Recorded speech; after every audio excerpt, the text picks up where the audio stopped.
ഉസ്താദേ, എല്ലാരും ചോദിക്കുന്നത് പിന്നെ സ്പെഷ്യൽ എന്താന്ന് ഇപ്പത്തെ ട്രെൻഡ് ഞങ്ങള് പെരിന്തൽമണ്ണയിലെ സലീബ്ക കൊണ്ടുവന്ന ഞെട്ടിക്കൽ ബിരിയാണി എല്ലായിടത്തും ഭയങ്കര ആഘോഷം. പക്ഷെ ഞമ്മളെ നെട്ടിക്കല് ഫ്രീ ടൈമിന്റെ നെട്ടിക്കല് അത് ഞാൻ ഈ സാധനം തുറക്കുമ്പോഴുണ്ടാക്കി.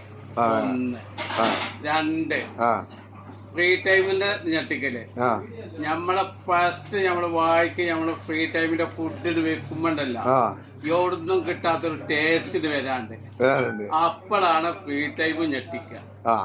ഒന്ന് കാണുമ്പോഴും ഞെട്ടും, ഒന്ന് രുചിക്കുമ്പോഴും ഞെട്ടും. 2 ഞെട്ടിലാ ഫ്രീ ടൈമില്. 2 പഠിച്ചോളി. ഞെട്ടിക്ക ഞാൻ കിട്ടിയാ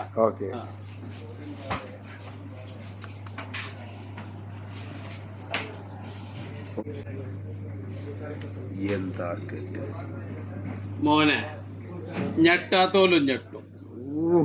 ഇതിലെന്താന്ന് പറയാൻ പറ്റുമോ? എനിക്ക് എനിക്കൊന്നും മനസ്സിലാവുന്നില്ല. ഇതിലെന്താന്ന് പറയാൻ പറ്റില്ല, എനിക്കൊന്നും മനസ്സിലാവുന്നില്ല. ഇതാണ് മോനെ മാണിക്യം, കടലിന്റെ മാണിക്യം. എന്ത്? കൂന്തള് വരട്ടിയതിട്ടിട്ട് പൊറാട്ടയില് കിഴി കെട്ടിട്ട് എവിടുന്നെങ്കിലും എന്റെ ജീവിതത്തിൽ കഴിച്ചു ഞാൻ കണ്ടിട്ടില്ല. എന്നാ ഫ്രീ ടൈമിലേക്ക് വന്നോളി.